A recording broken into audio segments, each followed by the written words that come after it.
Hello and welcome here to a new short tutorial on industrial digital alchemy. And today I want to present you something that caught my attention a few days ago. As you might know, that Artefacts is offering a wide and large ability to learn and progress your Houdini learning with tons of basic tutorials, intermediate, advanced tutorials, masterclasses, and so on. And in that particular case, I wanted to show you a project that really is something special in terms of the creation of the assets, HDAs, and the connection to the Unreal Engine. That's the project GROT, and it was created by Julian Bragagna,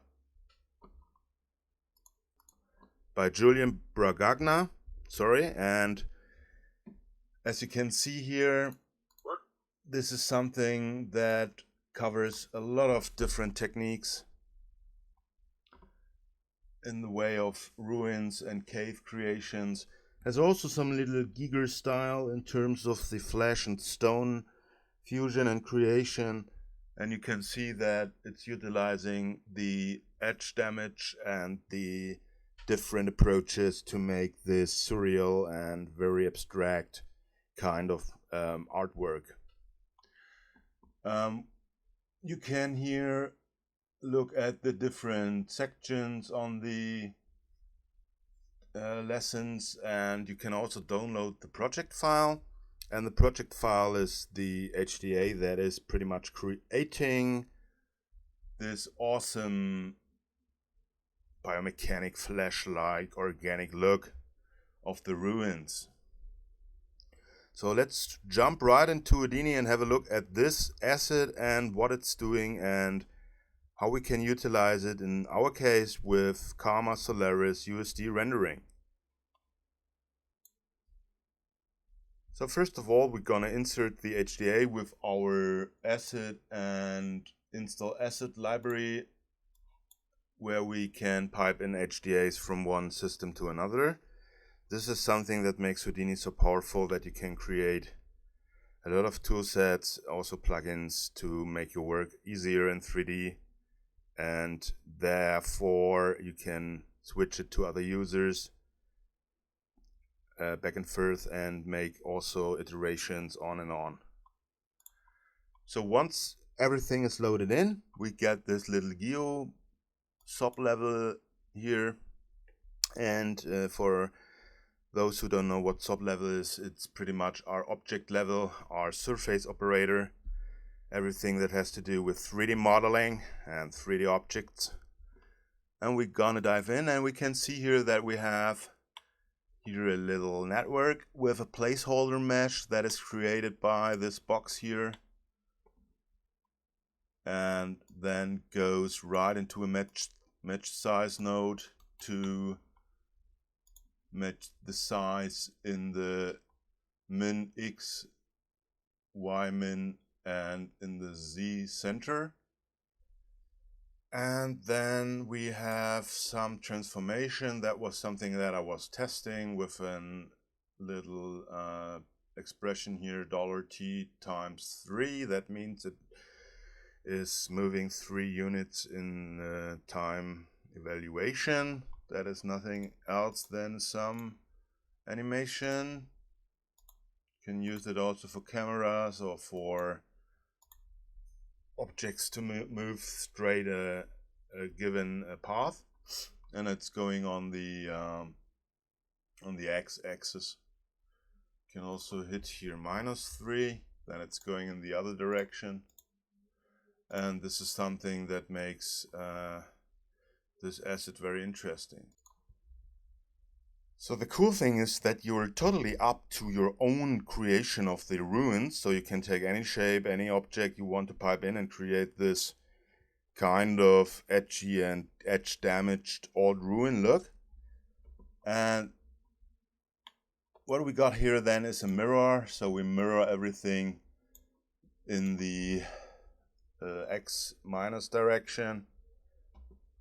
Then we got here a cylinder lab cylinder generator.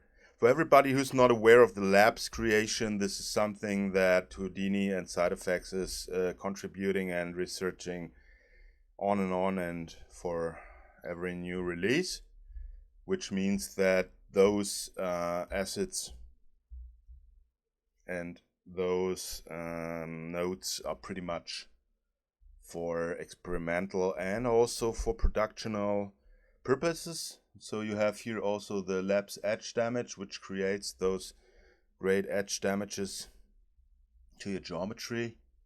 We then have here a lab repair. We have also lab UV visualize, and those are kind of extensions to the normal nodes you can use in Houdini with a bit wider functionality, and this is what makes the labs nodes so interesting and so cool. So make sure when you install Houdini that you also install the labs extension to get all those little helpers here. So then everything goes into a Boolean, and you can see here that we get this kind of gate-like shape. The cylinder goes in the B input, and our gate static here goes into A input, and we make here a subtraction. This is what Boolean is doing. Boolean pretty much does mathematical operations on 3D objects. So we're going to subtract the A from B, and then we get this little gate hole, whatever here. So then everything gets remeshed. So we get a topology that is prepared for the edge damage and the later creation of the asset. So, and then we have here a paint attribute. So as you might know, the attributes of an object, of a 3D object, is mostly a special property that a 3D object can hold, like the color, like the particle scale of particles, like the speed, the velocity, like turbulence and all those stuff. And in our case, we're utilizing here attributes from the color attribute, the CD. CD is the name for the color attribute. And we then can use our handle here to paint pretty much on our object and make the edge damage and the creation of our flash elements to the needs of our imagination. So, and here's the actual GROT Ruins asset. And now let's see what it's cooking for us here in Houdini. So I don't gonna go too deep into the creation and this network of the GROT Ruins asset, as you can check that out yourself. It's free for download on the side effects page in the learning section. And you can see now that we have here a pretty decayed and old and rusty gate with a lot of damage, and also those interesting flash lines, whatever, spider web, and you can utilize that also to make the connections here of the points and the connections of the fuse node that is creating this line-like effect. And you have all the functions you need in this HDA. We have here a max poly count. You can use the damage noise, which noise you want to pipe into your object. And we have here also a seed, the edge damage amount, the concrete, the fracture density. Let's make this to 60.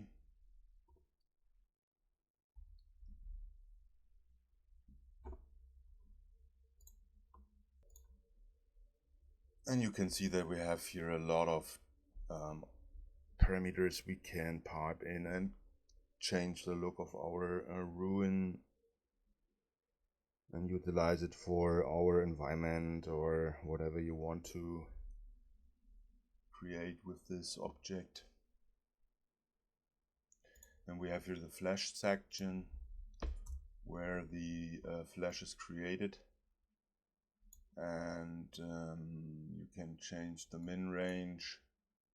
You can see here that it's having more range and creating more of those lines, the max range, and the thickness also is also cool. And you can see now that we have here this spider web or organic movement over our geometry. What I did then was doing a blast. So I blasted out our gate here, our decayed gate, and did an auto UV with the labs to make UVs for texturing, and then just a reference now to make this pretty much available for the Solaris environment. So the same goes for our flash. Here's our flash blasted out, and this is going then into a LobNet for the Solaris and USD environment. So to get objects into the USD environment, we pretty much often start with a sub import with the shape operator import, and you can see here that it's showing to the object geo1 out GROT flash reference node, the null I created, and it then gets some materials here, flash materials, and you can create that on your own. Same goes for the wall. Then the material is assigned, flash and mesh is here in our scene graph path. And we then have a camera, and the camera is making something like this. And you can see here that we get something very interesting. And for the better visualization of our ruin wall, I made some adjustments to the albedo map. The albedo map is like the color map of our object in 3D space for texturing. That's why I was doing the UVs right in the beginning. And you can see that we have here interesting details, and I'm gonna switch down the specular, and it's rendering with Karma XPU, which is utilizing your graphics card, GPU, and your metal CPU.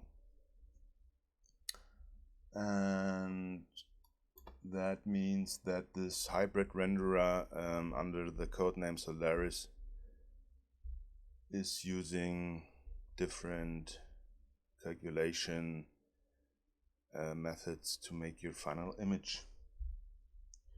And it also should be said that the Karma XPU is not supported on AMD cards, which means that you pretty much are connected to the NVIDIA world. So to use XPU and Solaris, you would need the NVIDIA kernels to make it work. So what else do we have? We have some lights here, a distant light to make the scene a bit more like an appearance. So you also can put that away. And you can see here that we also have area lights and the dome light, which is using an HDR. Let's put that a bit down.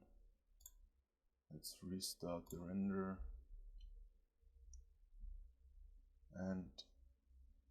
we can see that our flash here is also using some material created in the Karma world. And you can see with different textures we get different feelings, looks, and assemblies of our rune wall. And you can see here that it's rendering quite fast, depending on your machine setup, which can depend on what you want to do. And so that is something that I thought would be cool to show you, because the learning curve of Houdini can sometimes a bit frustrating. So definitely check out the tutorial section of the side effects page to make a impact on your learning curve.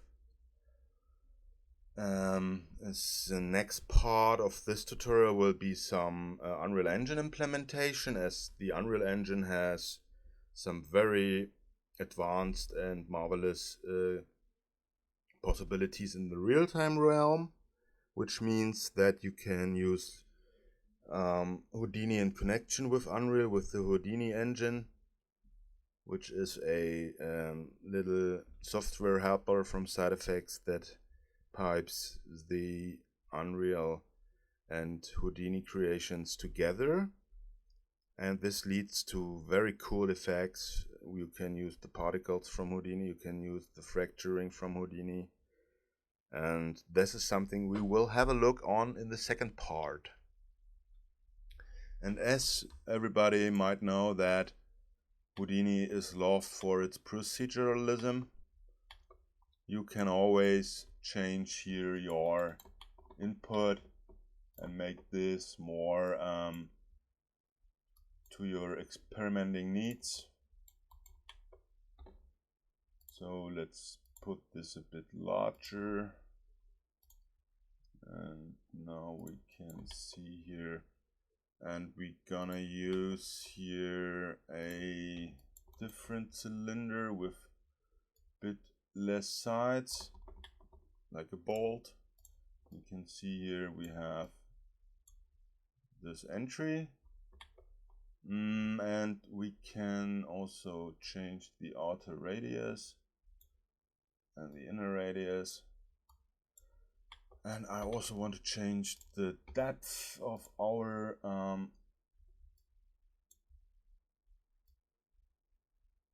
geometry here. You can see here that we have this almost like a bullet hole from some alien spaceship attacking our rune world, or the rune world is something that is left from a higher civilization, whatever.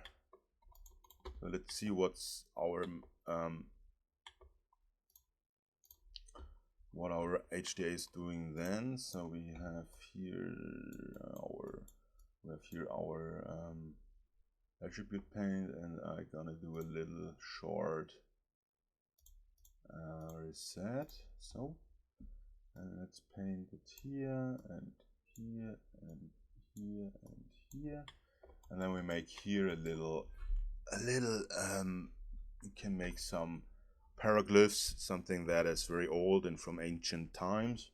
For example, let's make a wave with 3 points, and then we make here a line, and here maybe something like the sun, something like that. And now let's see what's happening. And voila, you can see that we have here our edge damage accordingly to our attribute paint. We have also some spikes here, stings and whatever. And we have the sun logo above, and we have our spider flash whatever web here. And you can see how you can make a great monolith with this asset for your world and your vision.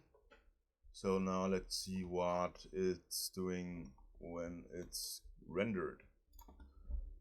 And you can see here that our monolith is using the attribute paint parameters, and we have here the wave and the sign with the stings and rock formations and the sun here.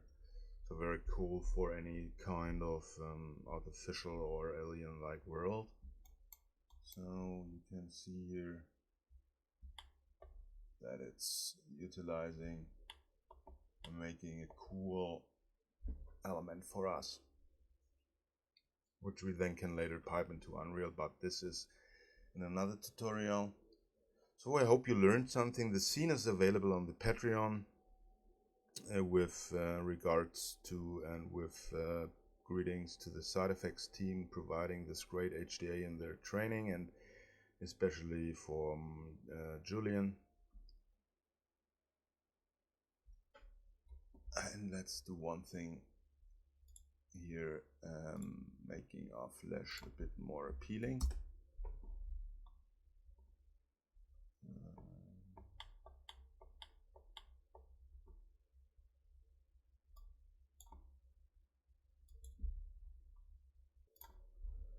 So with the flesh changings, it pretty much looks like the stone has some fossils inside, like bones, old caverns from ancient creatures or whatever. And this leads to the idea to make maybe something like a bone shader for the flesh. So let's do that quick with the Quixel assets. So I take the skull here and use the texture then to shade our flesh, bone, whatever fossil.